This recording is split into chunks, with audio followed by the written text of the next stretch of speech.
अस्सलाम वालेकुम, मैं हूं फ़खर दुरानी और आप देख रहे हैं फैक्ट चेक पाकिस्तान। आज 3 मौज़ूआत के ऊपर बात करेंगे। पहले नंबर पे हम बात करेंगे जो जनरल फैज़ हमीद से अब तक तहकीकात हुई हैं, उसके बाद फ़ौज में ये फ़ैसला कर लिया गया है कि इमरान खान का सियासत में चैप्टर अब क्लोज़ हो चुका है। ये किस बुनियाद के ऊपर फ़ैसला किया गया है और मेरी जो ख़बर है उसके मुताबिक PTI के दर्जनों के हिसाब से रहनुमा मुख्तलिफ इस्टेब्लिशमेंट के करीब समझे जाने वाले लोगों के साथ रब्ता कर रहे हैं कि उनको सेफ एग्ज़िट दिया जाए। वो कौन कौन से लोग और किस किस से रब्ता कर रहे हैं, इस पे तफसीलन गुफ्तगू करेंगे। दूसरे नंबर पे हम बात करेंगे इमरान खान के सेल में 400 खुफिया कैमरे लगे होने का इंकशाफ हुआ है और ये इंकशाफ अलीमा खान ने किया है। क्या ऐसा मुमकिन है कि जेल के सेल में इतने ज़्यादा कैमरे लगाए गए हों और ये किस बुनियाद के ऊपर ये जो इंकशाफ किया गया है या अलीमा खान की तरफ से दावा किया गया है, इस पे भी तफसीलन गुफ्तगू करेंगे। और तीसरे नंबर पे हम बात करेंगे अली अमीन गंडापुर की मुबैना करप्शन की कहानियाँ हर गुजरते दिन के साथ सामने आ रही हैं। एक 7 अरब के प्रोजेक्ट में 70 करोड़ कमीशन लेने का जो एक नया स्कैंडल सामने आया है, इसके ऊपर भी तफसीलन गुफ्तगू करेंगे। सबसे पहले बात कर लेते हैं जो जनरल फैज़ हमीद से अब तक की तहकीकात हो चुकी हैं, क्या कुछ सामने आया है और उसके साथ साथ ये फैसला क्यों किया गया है कि इमरान खान अब जो है वो सियासत में उसका चैप्टर क्लोज हो चुका है। मेरी जो इतलात हैं, बल्कि मैं इस हवाले से पिछले कोई 4 दिन से रिपोर्ट कर रहा हूँ, जो अब तक चीज़ें सामने आ चुकी हैं, चाहे वो जनरल फैज़ हमीद का 9 मई से कनेक्शन जो है वो इस्टेब्लिश होना हो या जनरल फैज़ हमीद, इमरान खान और बुशरा बीबी का जो ट्रायका है वो सामने आना हो, जो दीगर जनरल फैज़ हमीद की कार्रवाइयाँ हैं पोस्ट रिटायरमेंट, ख़ास तौर पे फ़ौज के अंदर जो उनकी इन्फिल्ट्रेशन थी या जिस तरह वो इंफॉर्मेशन निकलवाते थे, इस हवाले से भी ये तमाम तर चीज़ें सामने आ रही हैं इन्वेस्टिगेशन के दौरान। फिर साथ साथ ये भी कि ये किस तरह जब ये इंक्वायरी शुरू की गई थी जनरल फैज़ हमीद के ख़िलाफ़ और वो जनरल जो इसको लीड कर रहा था वो किस तरह PTI के जो रहनुमा थे उनके खिलाफ प्रोपेगेंडा शुरू कर दिया उन्होंने। तो इससे ये साबित हो रहा था कि ना सिर्फ ये कि जनरल फैज़ हमीद इमरान खान के साथ बहुत ज़्यादा डीपली कनेक्टेड थे कि जो चीज़ हो रही थी इमरान खान को इल्म हो रहा था इस हवाले से, और उसके साथ साथ ये भी जो हैरान कुन बात थी कि जनरल फैज़ हमीद के फ़ौज के अंदर कितने ज़्यादा डीप रूट्स थी कि उन्हें जो इंक्वायरी के हवाले से तमाम चीज़ों का बर वक्त हर चीज़ का इल्म होता रहा और इन्फॉर्मेशन पहुंचती रही। तो ये सारी चीज़ें जो है वो अब सामने आई हैं। जो जनरल फैज़ हमीद से एक वो चल रहा है, इन्वेस्टिगेशन चल रही है। मैंने आपको ये भी बताया कि जो जनरल फैज़ हमीद हैं उनके ना सिर्फ ये कि 103 के करीब जो सहूलतकार, तो उसकी लिस्ट तो ऑलरेडी बन चुकी है, जो आगे बढ़ती जा रही है ये लिस्ट, हर गुजरते दिन के साथ नए नए किरदार सामने आ रहे हैं। उसमें जो 70 के करीब फ़ौजी अफसरान हैं जिनमें सर्विंग भी हैं, रिटायर्ड भी हैं, वो जनरल फैज़ हमीद के एक नेटवर्क का हिस्सा थे। उसके साथ साथ कुछ सियासतदान, फिर कुछ जो जुडिशरी से लोग हैं वो ना सिर्फ रिटायर्ड बल्कि सर्विंग हाई कोर्ट्स के, सुप्रीम कोर्ट के जजेस तक जो है वो इस पूरे नेटवर्क के हवाले से ये सामने आया है। और साथ साथ सिर्फ यही नहीं, जो मेरे इतलात हैं कि जो मिलिट्री के अंदर लोग हैं उनको तो ऑलरेडी काफ़ी हद तक गिरफ्तार किया जा चुका है, लेकिन जो बाकी जो इदारे हैं उसमें आपने देखा, चाहे वो अडियाला जेल का डिप्टी सुप्रिटेंडेंट हो या बाकी कुछ लोग इस तरह के कुछ सिविलियंस हैं जिनको गिरफ्तार किया जा चुका है। सवाल लोग ये भी पूछते हैं कि क्या जो जुडिशरी के हवाले से नाम लिए जाते हैं क्या उनको भी गिरफ्तार किया जाएगा और क्या उनके खिलाफ भी इसी तरह जनरल फैज़ हमीद की तरह कोई एक्शन लिया जाएगा। तो मेरी जो इतलात हैं उसमें सिर्फ ये नहीं कि जुडिशरी के गिरफ्तारी के हवाले से कोई इस तरह का फैसला नहीं हुआ, ताहम ख़ास तौर पे जो सर्विंग के हवाले से ये नाम लिए जा रहे हैं उसमें फ़ैसला यही है कि पहले नंबर पे तो ये उनको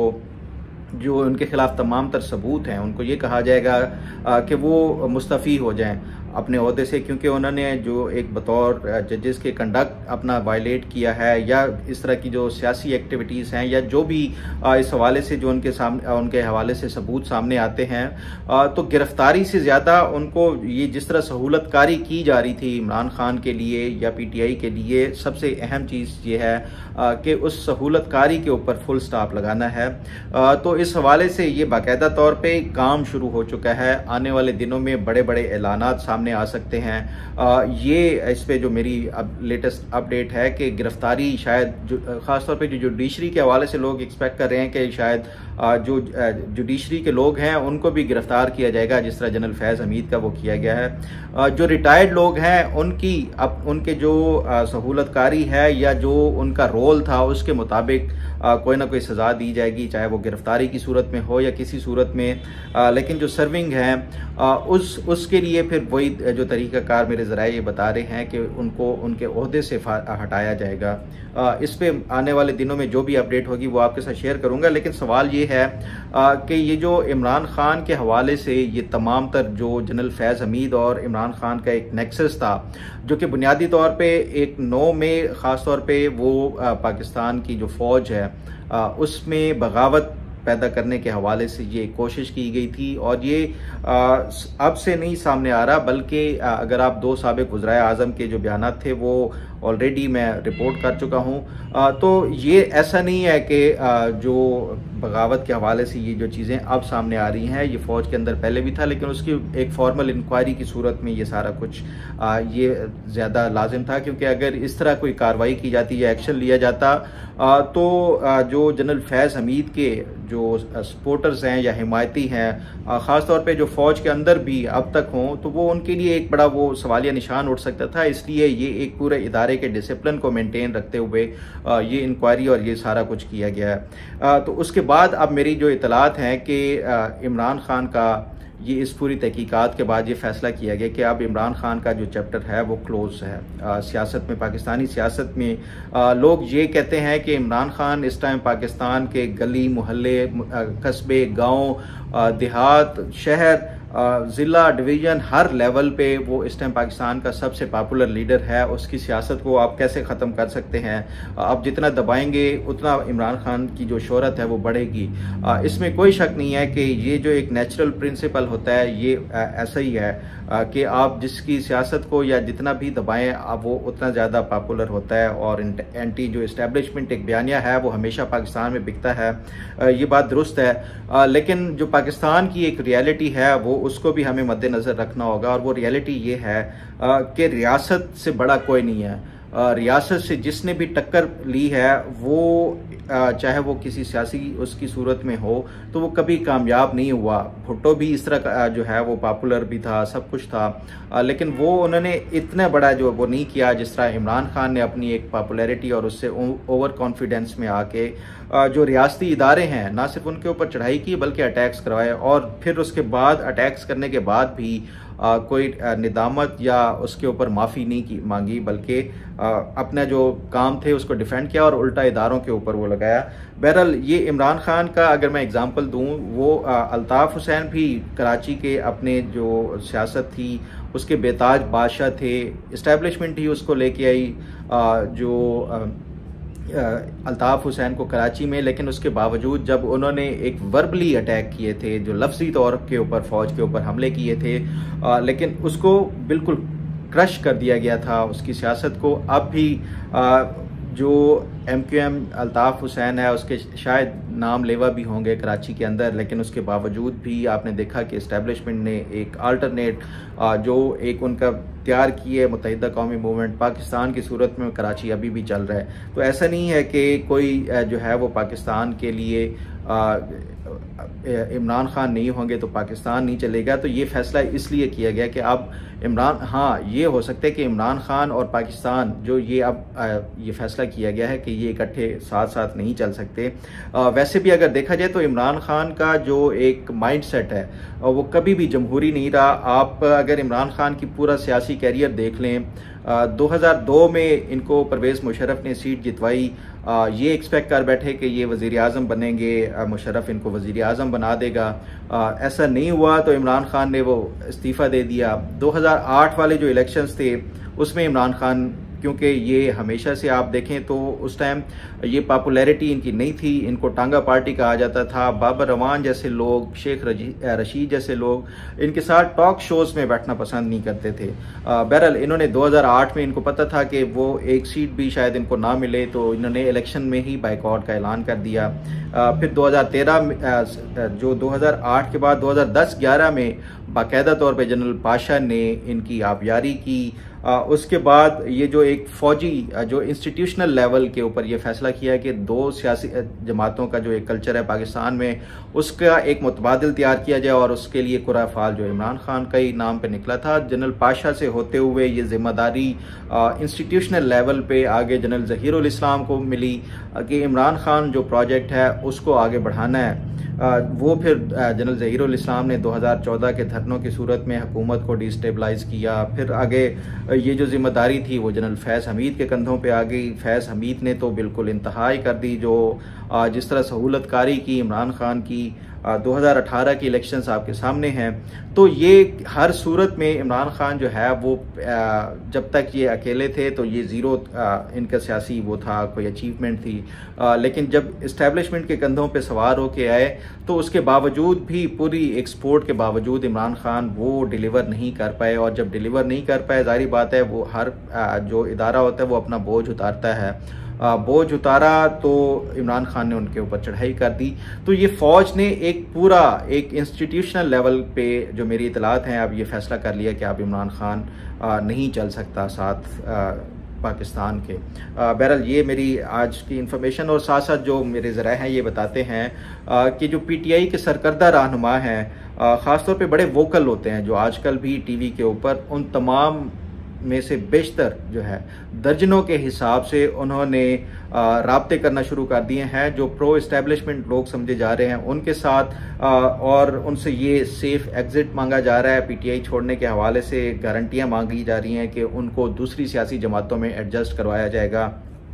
तो मेरी जो इतलात हैं, मोहसिन नकवी से भी कुछ लोग रब्ता कर रहे हैं। अक्सर लोग जो है दर्जनों के हिसाब से जो मेरे ज़राए ये बता रहे हैं कि फैसल वाडा से भी रब्ता कर रहे हैं, क्योंकि फैसल वाडा उनके क्लोज रहा जो PTI के दौरान भी, और अब भी ये उनको ये तासुर मिलता है जो ख़ास तौर पे PTI के लोग हैं कि फैसल वाडा इस टाइम इस्टेब्लिशमेंट के बड़े क्लोज हैं। तो वो उनके साथ भी काफ़ी सारे लोग मेरे जो ज़राए हैं ये बता रहे हैं कि रब्ता कर रहे हैं कि हमें सेफ एग्जिट दिला के दें। बहरहाल इस हवाले से जो आप देखेंगे आने वाले दिनों में, जिस तरह जब 9 मई हुआ था तो लोगों ने प्रेस कॉन्फ्रेंसेस करके ख़ुद को डिस्टेंस किया था इस मामले से, 9 मई के वाक़यात से। अब मेरी इतलात यही है कि अब वो वक्त आने वाला है कि सबको अब लग रहा है कि अब PTI का वो नहीं जो फ्यूचर जो एक समझा जा रहा था। तो अब लोग प्रेस कॉन्फ्रेंस करके ख़ुद को इमरान खान से और जनरल फैज़ हमीद से डिस्टेंस करते हुए नज़र आएंगे। इस पे भी मज़ीद जो अपडेट और जो इन्फॉर्मेशन होगी वो आपके साथ ज़रूर शेयर करूँ। अब बात कर लेते हैं, अलीमा खान ने ये जो दावा किया है कि इमरान खान के सेल में 400 के करीब कैमरास लगाए गए हैं। इतने ज़्यादा वो कहती हैं 400 कैमरास लगे हों तो कैसे कोई इमरान खान को मोबाइल दे सकता है या किस तरह वो कर सकता है। मेरा ख्याल है कि ये जो PTI बतौर एक सियासी जमात के, क्योंकि उनकी जो लीडरशिप है उन्होंने हमेशा से चीज़ों को एग्जैजरेट किया। आप इमरान खान के जलसे उठा के देख लें, वो 10 रुपए के जो मामला होता है उसको 10 अरब और 1000 रुपए के मामले को 1000 अरब रुपए बना के वो पेश करते हैं। 4000 अरब की करप्शन हो गई पाकिस्तान में। रोज़ाना की बुनियाद पे वो कहते हैं 20-20 हज़ार अरब रुपए लूटे जा रहे हैं। तो ये इस तरह के इमरान खान जो है वो चीज़ों को हमेशा से एग्जैजरेट करते हैं। तो ये क्योंकि एक फैमिली में रन करता है, तो अलीमा खान ने भी इसी तरह का जो है वो एग्जैजरेट करते हुए 400 कैमरास के हवाले से कहा है। हालांकि अगर आप इमरान खान के रिसेंट जो उन्होंने इंटरनेशनल मीडिया में अपने आर्टिकल्स छापे हैं या इंटरव्यूज़ जो है वो इनडायरेक्टली दिए हैं, उसमें भी देखा जाए तो इमरान खान ये दावा करते हैं हमेशा कि उनको काल कोठरी में रखा गया है, एक डेथ सेल में रखा गया है जो कि दहशत गर्दों के लिए मुख्तस होता है।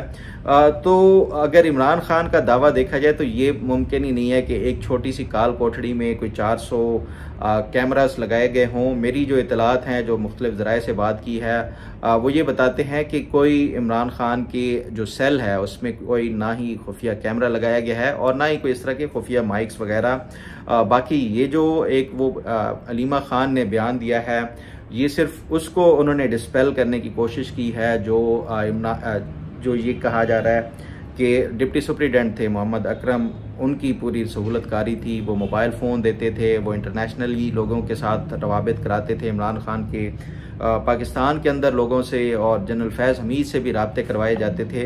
तो ये जो तहकीकात सामने आ रही हैं उसको इन्होंने वो करने के लिए ये सारा कुछ वो अलीमा खान बयान दे रही हैं। मेरी इतलात के मुताबिक ना ही कोई इस तरह का कैमरास लगाए गए हैं और ना ही कोई इस तरह की कोई चीज़ अभी तक कोई सामने आई है। बाकी जो इमरान खान का भी दावा है कि वो डेथ सेल में रहते हैं, तो वो ऑलरेडी एडवोकेट जनरल पंजाब उन्होंने जो सुप्रीम कोर्ट ऑफ पाकिस्तान था उसको ये बताया हुआ था कि इमरान खान को क्या क्या सहूलियात दी जा रही हैं। ये इतलात तो मेरे पास हैं कि जो इमरान खान हैं उनको पिछले कुछ अरसे से ये कंफर्म हो गया था जेल के अंदर से, जो उनके अपने सहूलतकार थे, कि अब वो उस तरह की सहूलियात इमरान खान को नहीं पहुंचा सकेंगे क्योंकि उनके गिरद घेरा तंग किया जा चुका है, कड़ी नज़रें हैं।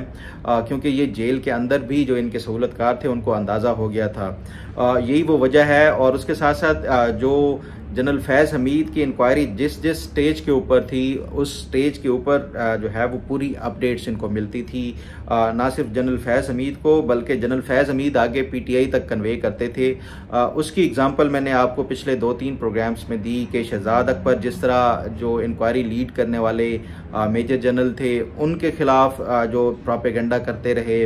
उसके साथ साथ जो बाकी इमरान खान ये कहते रहे कि उनको लगता है कि वो अब उनका मिलिट्री ट्रायल होगा। तो ये सारी चीज़ें, इससे ये अंदाज़ा लगाया जा सकता है कि ना सिर्फ ये कि जनरल फैज़ हमीद और इमरान खान के आपस में कितने जो है वो डीप कनेक्शन थे, बल्कि ये भी हैरान कुन है कि जनरल फैज़ हमीद के इदारों के अंदर, फ़ौज के अंदर भी स्टिल इतने ज़्यादा डीप कनेक्शन थे कि उनको एक एक चीज़ की इतला मिल रही थी जो कि वो आगे इमरान खान को कन्वे कर रहे थे। ये अक्सर लोग पीटीआई के लोग ही ये दावा करते हैं जब इमरान खान से मिल के आते थे कि वो हैरान हैं कि इमरान खान को सारी चीज़ों का इल्म होता है, उनको कैसे पता चलता है ये उनको इल्म नहीं है। तो ये वो जो तमाम सहूलतकारी थी जिसके ज़रिए इमरान खान सारा, ना सिर्फ फ़ौज के अंदर क्या चल रहा है नेटवर्क जो वो भी उनको जानकारी थी, और उसके साथ साथ जो बाहर उनकी अपनी पार्टी के अंदर और दीगर जो अवामिल थे वो क्या कुछ हो रहा है। तो ये इस वजह से ये जो एक सहूलतकारी और जो एक नेटवर्क बना हुआ था ये उसकी वजह से था। ये जब ये नेटवर्क अनफोल्ड हुआ है तो इमरान खान बिल्कुल परेशान हुए हैं, और यही वो वजह है कि वो इमरान खान ने अभी कुछ अर्सा पहले से फ़ौज के हक़ में बयानात देना शुरू कर दिए, जनरल आसिम मुनीर के हक़ में बयानात देना और इस तरह बातें करना शुरू कर दिया कि वो फ़ौज के साथ मुज़ाकरात के लिए तैयार हैं, वो कोई बेवकूफ़ ही होगा कि फ़ौज के साथ लड़ाई करेगा। तो ये सारा कुछ ये इंफॉर्मेशन बेस्ड इमरान खान का जो रवैया था तब्दील हुआ है। बहरहाल इस पर भी मज़ीद जो अपडेट और इन्फॉर्मेशन हुई वो आपके साथ ज़रूर शेयर करूँगा। अब बात कर लेते हैं, मैंने कल भी ये इस हवाले से तस्करा किया था कि अली अमीन गंडापुर की जो करप्शन के नए नए किस्से सामने आ रहे हैं, उनके जो मिनिस्टर थे कम्युनिकेशन एंड वर्क्स, उन्होंने इस्तीफ़ा दिया। और ये पीटीआई का आप देखें कि ये माजी में भी ये इस तरह का शेवा रहा है कि जो बंदा करप्शन बेनकाब करता है पीटीआई के अपने लोगों की, वो सबसे बड़ा करप्ट गर्दाना जाता है। शकील खान के हवाले से उन्होंने जब ये अली अमीन गंडापुर का, ये कल मेरे एक दोस्त हैं लिहाज अली, ये सहाफ़ी हैं वहाँ पे पेशावर में, बड़ी ज़बरदस्त रिपोर्टिंग करते हैं, उन्होंने ये एक स्कैंडल ब्रेक किया कि एक प्रोजेक्ट जो 7 अरब रुपए का था कम्युनिकेशन एंड वर्क्स का, यानी ये जो रोड्स और ये इस तरह का इंफ्रास्ट्रक्चर के हवाले से है प्रोजेक्ट, उसमें 70 करोड़ रुपए का कमीशन लिया गया, जिसमें से कोई 20 करोड़ ये मुबैना तौर पे जो है वो अली अमीन गंडापुर के हिस्से में, 10 करोड़ वो कह रहे हैं कि मुक्तदिर हलकों के हिस्से में, बाकी 5 करोड़ जो है पता नहीं किस किस के हिस्से में, और 25 करोड़ का फिर जो है वो सेक्रेटरी कम्युनिकेशन जो है वो उन्होंने अभी वो देने थे। तो ये सारी चीज़ें जो हैं ये एक अनफोल्ड हो रही हैं, इस तरह सामने आ रही हैं। जो करप्शन है मुबैना तौर पे और जो दीगर अवामिल हैं, इस पे मज़ीद भी सामने आएंगी चीज़ें, और जो भी इंफॉर्मेशन और अपडेट हुई वो आपके साथ ज़रूर शेयर करूँगा। उम्मीद है आपको आज का प्रोग्राम भी पसंद आएगा। अल्लाह ताला आपका हामी नासिर हो। अल्लाह हाफ़िज़।